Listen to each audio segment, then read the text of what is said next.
ভূমি ভূমি সংক্রান্ত অপরাধ এবং ভূমি রিলেটেড যত ধরনের কর্মসূচি আছে, এটা ভূমি মালিক এবং উপকারভোগী যারা আছেন বা ভূমিতে কানেক্টেড যারা আছেন প্রত্যেকের জন্য সহজলভ্য করা এবং তাদের সঠিক সঠিক ভূমি সংক্রান্ত সেবা এবং ভূমি সংক্রান্ত অপরাধ সংগঠিত করার জন্য বাগাতিপাড়াতে গাড়োয়ান মোশাররফ এবং লালপুরে মোলামকে রেখেছেন।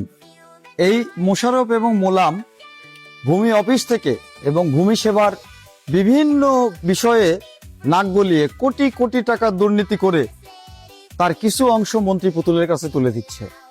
মন্ত্রী পুতুল সঠিক কথা বলেছেন।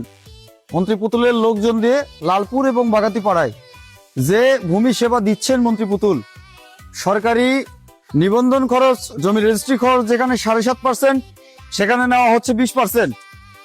আর চরের জমি সহকারে কোথাওকার মানে কোনো জমি ফাঁকা রাখতেছে না, সব কেটে কুটে সরকার করে দিচ্ছে।